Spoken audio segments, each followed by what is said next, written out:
Thanks for inviting me to this session. Aside from looking after the equities portfolio Hostplus, I've got a fairly important role to play, and that's related to the ESG responsibility.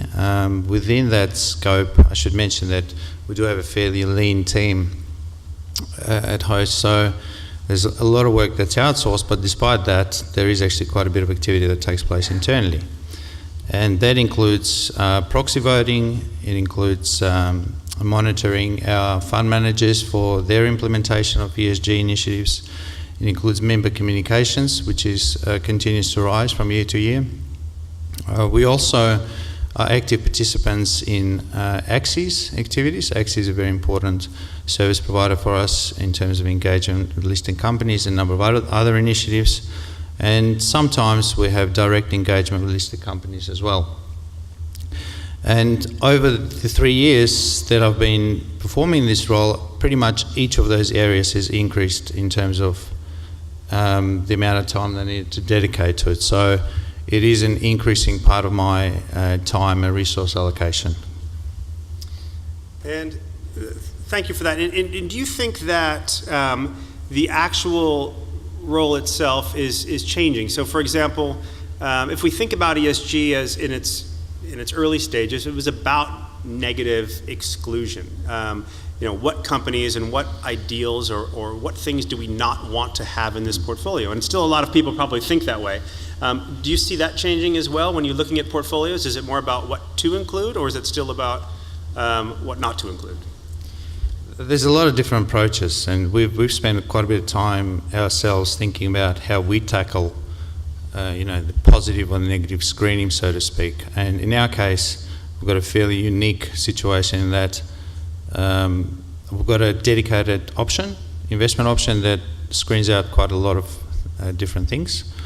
We also have a very small exclusion based on cluster munitions, which is the specific types of armaments that we don't want our managers investing into. But there's literally only a handful of stocks globally in that category. The rest of the portfolio is effectively doesn't have any exclusions applied to it, and it doesn't have any positive or negative screens. And in our case, we have to be very careful about how we think about this. Being a fund for the hospitality industry, we've got a lot of members that are employed by entities that provide alcohol and gaming facilities, for example. So we have to be really careful about making any presumptions about what our members want or do not want their superannuation invested in. So there's one element to it. The other one is the fact that we've got an investment objective, and our predominant responsibility and obligation is to the members of our fund. And what that means is that we need to provide long-term sustainable investment outcomes for them, which in our case translates to CPI +4 over 20 years. And we've got an investment philosophy and we've got an investment framework that is aimed to get us there. So when we introduce ESG into the equation, we need to make sure that it's an inherent part of our investment strategy. It can't sit on the side independent of everything else we do. It has to be fully incorporated. So what that means is that we need to make sure that our asset consultants in allocating money, in providing manager recommendations, take ESG considerations in manager research, and we need to make sure that our managers that manage our money take ESG into account. So we are not setting any overarching objectives to them, but we are wanting to ensure that ESG is very much an important part of the process. But what that means is that we will be investing at times in certain investee companies that don't stack up purely from an ESG perspective, and we have to face up to that. What we are doing is we're investing in companies that do stack up in a multifaceted investment approach that includes ESG as an element of it, as an important element of it. So that's the distinction. But then when we are shareholders, when we are owners of these companies, we have to take that responsibility very seriously and engage to cause change in those companies where we need it to be, when we think it needs to occur. So that engagement is probably the most critical and most important element of it, and is best done in our case through collaborative initiatives like AXI. And I guess what you're saying there is that there's a difference between what the members want is important, and you're not trying to put an ethical overlay on them. You're trying to come up with companies that have or portfolios that have good governance characteristics, and that's different, right? Is that? Yes, correct. And we are keeping that objective in mind, and we all capital allocation decisions that we make have to be in line with our overarching objective. They certainly can never be contrary to that objective. So, and we are treating those types of ESG-related decisions as an important part of the overall framework. Now, is that job, do you think, getting harder or easier, or how does the proliferation of data change the story here? Because in some ways, too much data is just a lot more data to deal with, and in other ways, it gives you a better lens. Well, the amount of data has certainly increased over the years. I'd like to think that overall the quality of it has increased as well, because we are, as an ESG community, I think, learning from the past, from the experiences of the past.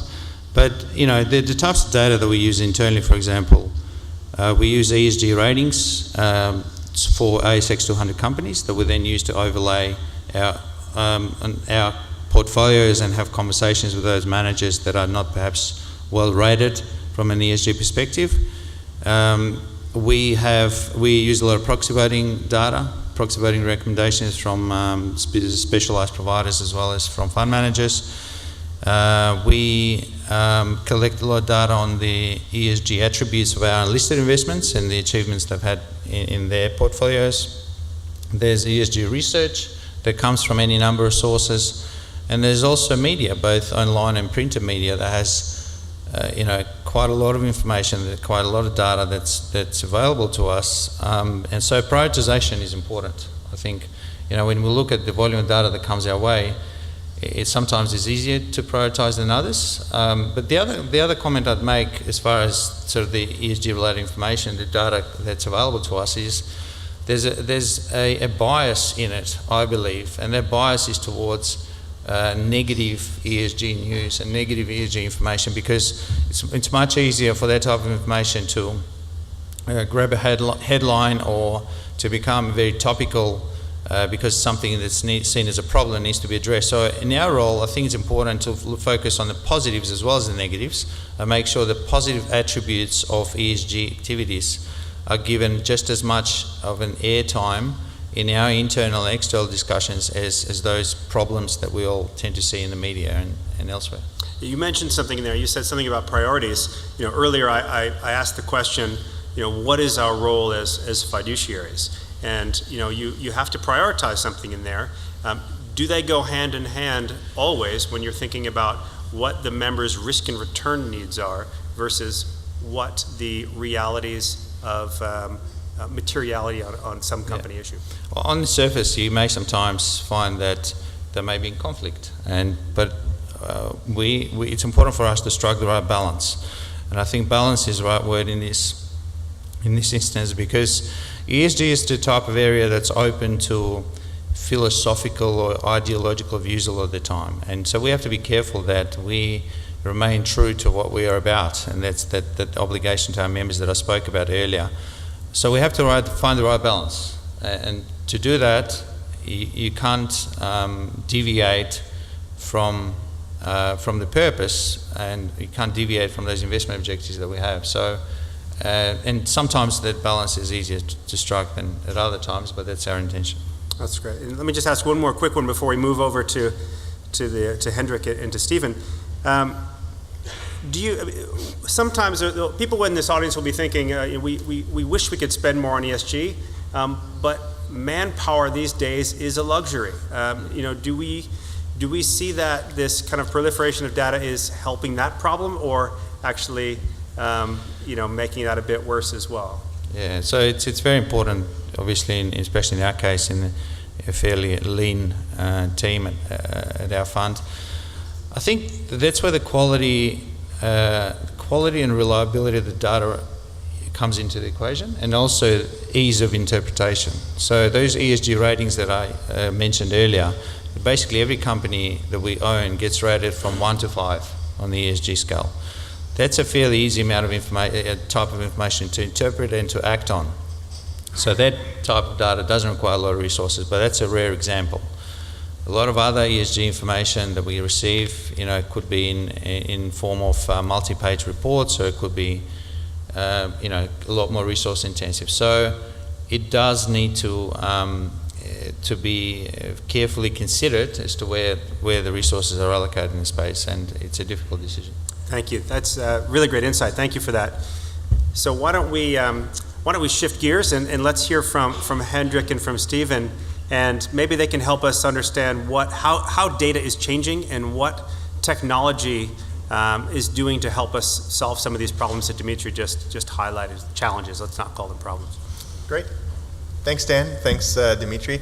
We're glad to be here. It was a great conference, and been in some of the sessions earlier, and there's certainly, as Dan had mentioned, sort of this buzz around ESG. There's the keyword bingo around responsible investor and ESG, and we upped it a bit a notch, and we call it ESG 2.0. So that means it's a double ping. So ESG 2.0, we were looking for sort of a name that we can really call our data, and ESG 2.0 allows us to really measure ESG, or intangible risk performance, rather than just measuring number of disclosures a company has.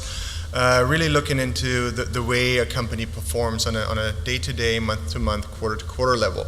Because for us, really the underlying hypothesis when we look at this kind of data is that ESG doesn't happen once a year. CSR doesn't happen once a year. Responsible investment doesn't happen once a year. It doesn't happen in a glossy, beautiful-looking report that sort of gets delivered to shareholders. ESG, intangible risk, CSR, whatever you want to call it, happens every day. We see it in many examples around us every day, and on the way down here, where we're looking sort of at the ASX and some of the predominant examples that we're seeing right now with CBA, with AGL, with Caltex, and sort of just a number of companies there. It's really something that's happening every day, and that is affecting our everyday lives, and so it should affect the performance, positive or negatively, of the company. This is not just about measuring negative exposure, just measuring controversies or measuring scandals. This is also about rewarding the positive behaviors, as Dmitry already said. We just hear way too often that ESG is just about negative stuff, but there's a lot of positive stuff that's happening every day. So ESG 2.0 for us is really about measuring performance rather than just disclosure. This new data set that we are creating, the way we are creating it, and I'll get into it, how we're creating it, allows us to sort of give our clients an outside-in look. So sort of like looking at an equity from the outside, rather than just buying the data that the company discloses. So it's an outside-in look rather than just an inside-out look. A little bit about us. We came down from San Francisco, California. TruValue Labs has been around there for about 4 years now.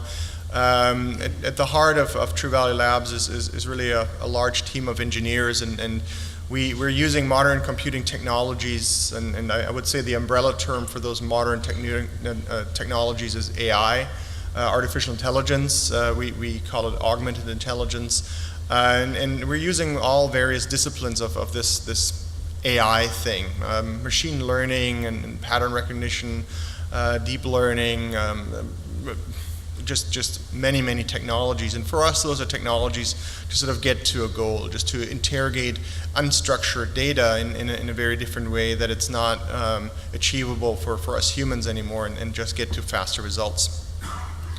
So what's the outcome, or what's the output? The output of all of these algorithms and servers and data crunching are solutions that you can use for portfolio monitoring, that you can use for portfolio construction, that you can use for reporting purposes, and that's packaged up either as data that is easily digestible and that you can plug into a risk platform or plug into an existing terminal, or those are full-fledged terminal applications, as you can see there on screen, sort of that allows you to really interrogate the data and crunch more data on the fly.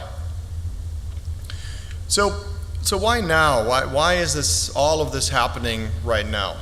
This is not only happening because I needed a Venn diagram for this presentation, but there is sort of what I call sort of the overlap or the emergence of megatrends. And megatrends is always a great thing to talk about, and there's dozens of other conferences sort of outside where these megatrends get explored further. But what we're really seeing is AI is not only a buzzword. AI is happening. AI has been happening for about a decade or so. This is not a novel technology, but we're using it sort of in a verticalized way in this industry to get better insights. AI is happening around us every day. AI is not something to be afraid of. AI is happening when you're shopping on Amazon. AI is happening when you're cleaning out your Gmail inbox, and AI is happening when you're driving down the road with your Tesla. Or with your any other car at this point. Sort of, there's so many sensors in there. AI is happening all the time around us. ESG, or intangible risk data, is a big mega trend, and we're seeing it blitzing through the industry like crazy, and so is big data. We're not just sort of looking at a few hundred data points anymore. We need to look at thousands, millions, billions of data points quickly around us, understand those, and make decisions based on those more and more becoming available data points. So if we're calling this thing ESG 2.0, all right, what is ESG 1.0? I took a screen grab there of a good-looking, trustworthy terminal, and what we're seeing there is sort of ESG data for 5 years. So you go in there and you turn on, I want to see ESG data for 5 years, and what you're seeing there in the longish column, in the history column there, it's sort of like a step ladder effect, right? It's a very slow, static, moving set of data.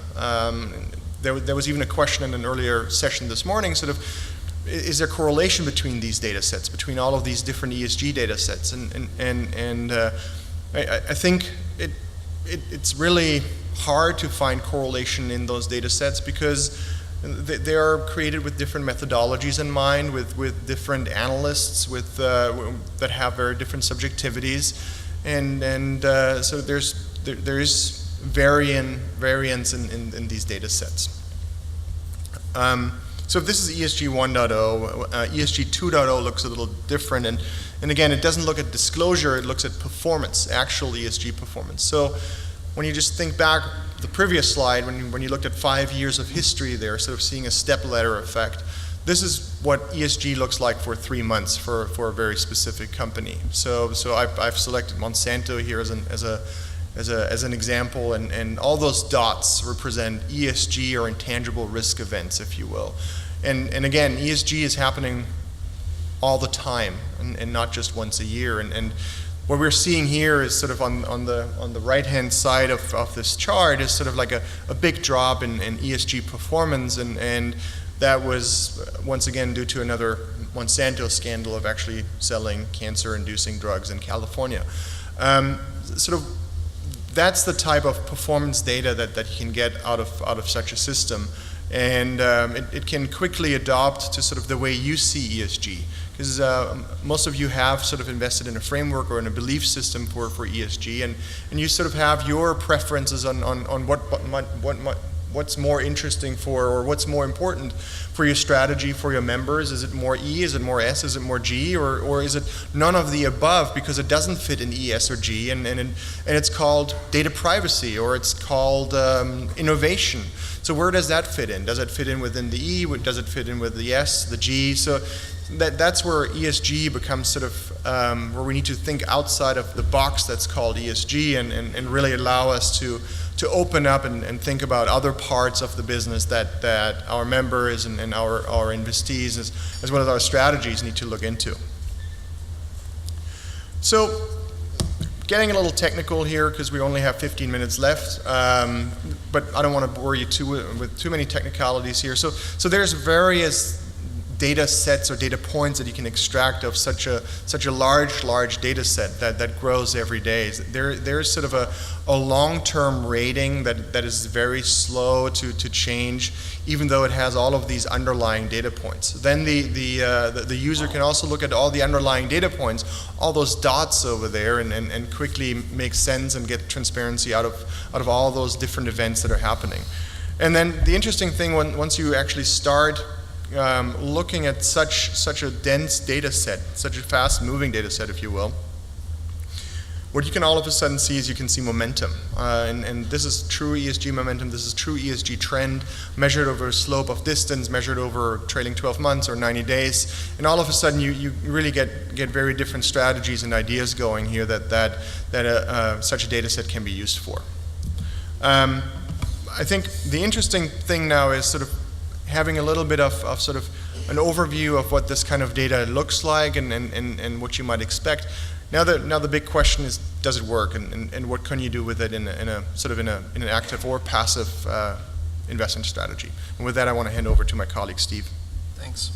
I've been working in the quant area for a little over a decade now, looking at traditional factors, trying to improve their performance, how to combine them, how to time them, and particularly looking for new factors. And with all this artificial intelligence coming on and taking unstructured data sets and extracting them down to the level of number, there's an interesting opportunity here to look at things before that had been qualitative screens. You can actually incorporate them directly into our processes now.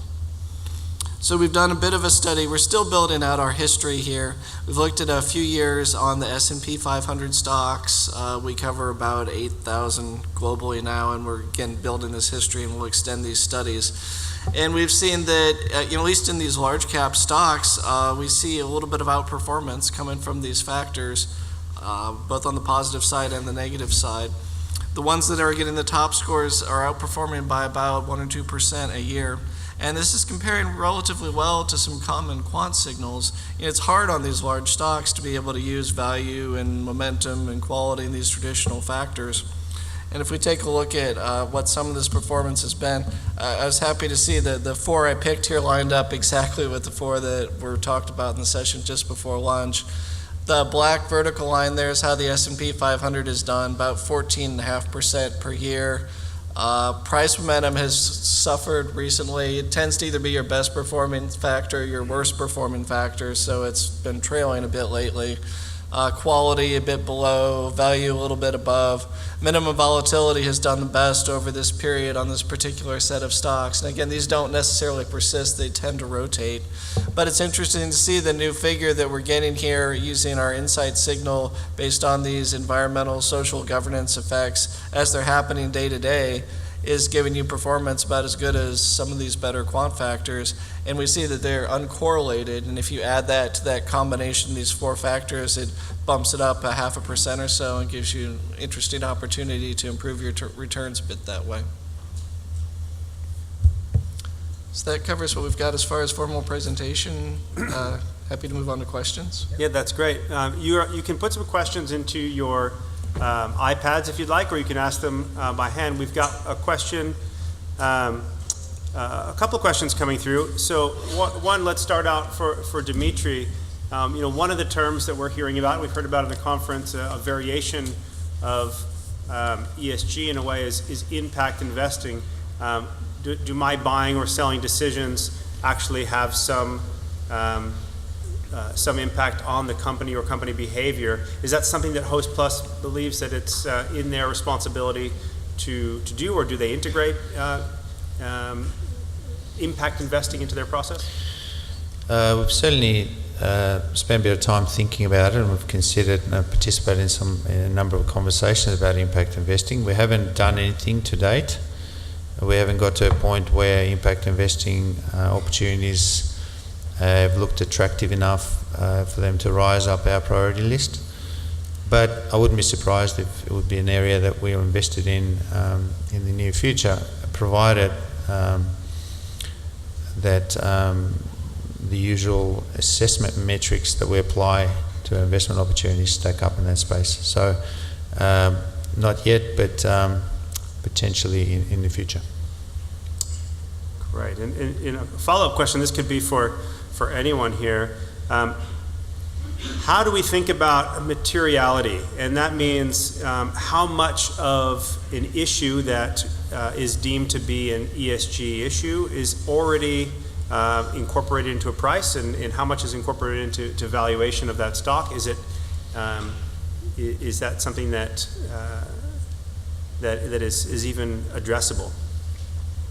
So, yeah, it's a difficult one. At the end of the day, it's important to properly assess what's in the valuation, what isn't, for any type of metric, and ESG would be one of those.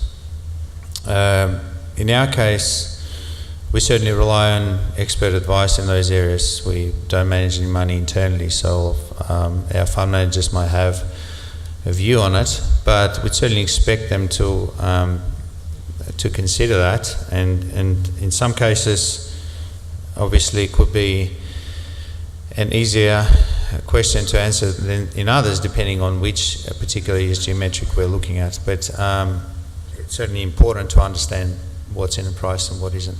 Answer it that way. Yeah, I mean, for us, materiality is interesting because sort of as Dmitry alluded to, materiality is in the eye of the beholder, if you will, right? And it's in the way your fund is set up and what your trustees or your investees believe to be material. For us as data providers or as data creators, we adhere to various frameworks that are out there.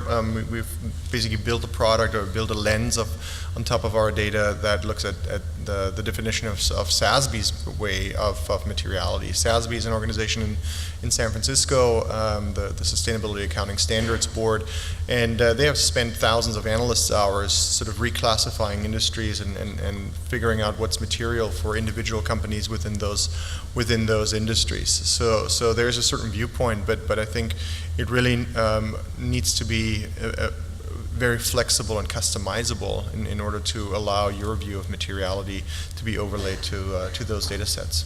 Well, and I'll add, once you've quantified this data, you can test it out empirically. And we've seen there are certain sudden events where something happens people didn't expect, and you see a price move there, but it might not necessarily persist. Then you can see a sequence of revelations that come out and change people's opinions, and that causes a trend, either an uptrend or downtrend.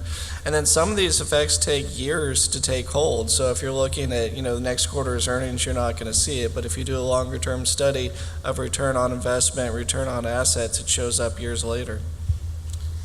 We've got a few people who are interested in a little bit. I'm going to combine these two questions because I think they're related for the TruValue Labs ESG 2.0. Can you explain a little bit more about what the signal is, what the data is underneath the signal, what's giving you that signal, and also is this restricted to just public equities? Is there is this public information in entity-based, or is it really looking at equities? So I'll take the first part of that question, and Steve's going to take the second part of the question. So what's behind that data? What's behind that data is what's called unstructured data. So if you go on the internet today and you start sort of a research process, what you are consuming as a human is called unstructured data. It's text, it's information that the human brain can easily process. It's images, it's videos. That's what's called unstructured data. And the internet is about 80% unstructured data. So the other 20% are databases and ways that a computer can consume information. That's not really for us. However, it's hard for a computer to consume unstructured information because it doesn't sit in a database form or in a way that's easily understandable for a computer. So what we're doing is we're looking at those 80% of the internet that's called unstructured, and we just mine for information nuggets in that massive blob of unstructured data. So we look at, I don't know, somewhere between 70 and 80,000 different data sources multiple times a day, and we start extracting these nuggets of information in publicly disclosed information. And that can be media, that can be social media, those can be thought leader opinions, those can be trade magazines, industry, specialty magazines. So really making it easier to just pull in all of this kind of data and then parsing through it through very cleverly directed algorithms that then extract these nuggets of information and create a rating on that or create a evaluation on that. Yeah, and as far as applicability across different kinds of trading instruments, asset classes, it all comes down to how good you are at tagging and mapping entities. So the easiest place to start is with equities. You can look at what's listed on the various indices and see people talking about them. There the challenge is tracking the corporate actions and rolling things up to the ultimate parent. Fixed income, you can definitely look at the entity, and so how risky is this in its overall entity credit rating, and you can do that with companies that are private equity but public debt, and also just pure private equity plays as well. So companies like Uber in San Francisco, it's very easy to find information and track them.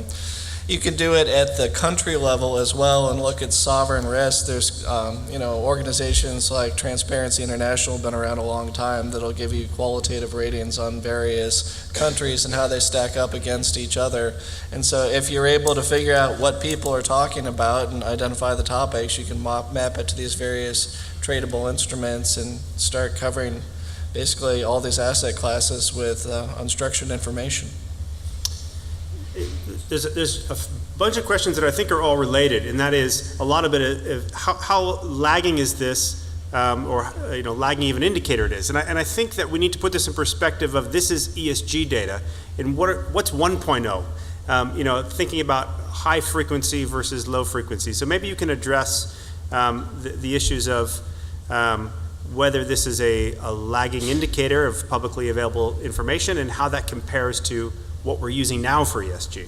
So the traditional data that is self-reported, it's often on an annual basis, and then you don't find out till the middle of the next year, so you could be looking at 18-month delays, and even then it could be old data or interpolated. If you're pulling it off of a live news wire or things that are going up as they're happening, it's how fast you process it. So we're targeting daily, overnight at this point, but if you look at news sentiment indicators that various providers have put out there for traditional sentiment, that gets stamped at the millisecond level. Now, we're not that ambitious yet, but certainly within the day, when something is happening, we can alert people to that going on. And a last question for Dmitry.